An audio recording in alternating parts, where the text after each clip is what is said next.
300 millions de personnes vivent aujourd'hui avec une maladie rare dans le monde. Sclérodermie systémique, polyglobulie de Vaquez ou encore syndrome de Marfan. Toutes ces pathologies, aux noms obscurs, encore peu connues du grand public et très différentes dans leurs manifestations cliniques, ont un point commun, ce sont des maladies rares.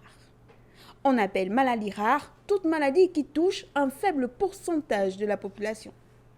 Peu étudiée par la communauté scientifique, mal prise en charge par les personnels de santé, bénéficiant rarement de traitements adaptés, les milliers de maladies rares qui ont été identifiées au fil des années sont source de grandes souffrances pour de nombreux patients et leurs familles partout dans le monde.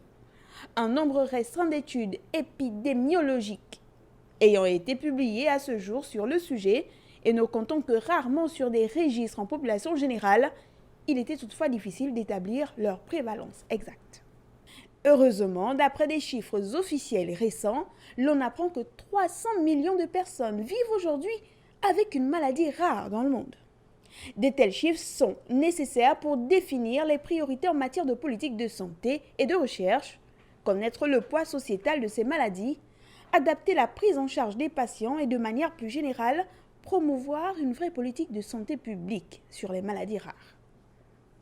Ces maladies étant méconnues, on pourrait penser que les malades sont aussi rares. Et pourtant, ils constituent dans leur ensemble une grande proportion de la population. Même si les maladies sont individuelles et particulières, elles partagent toute la rareté et les conséquences qui en découlent. Et dorénavant, vous le savez, 300 millions de personnes vivent aujourd'hui avec une maladie rare dans le monde.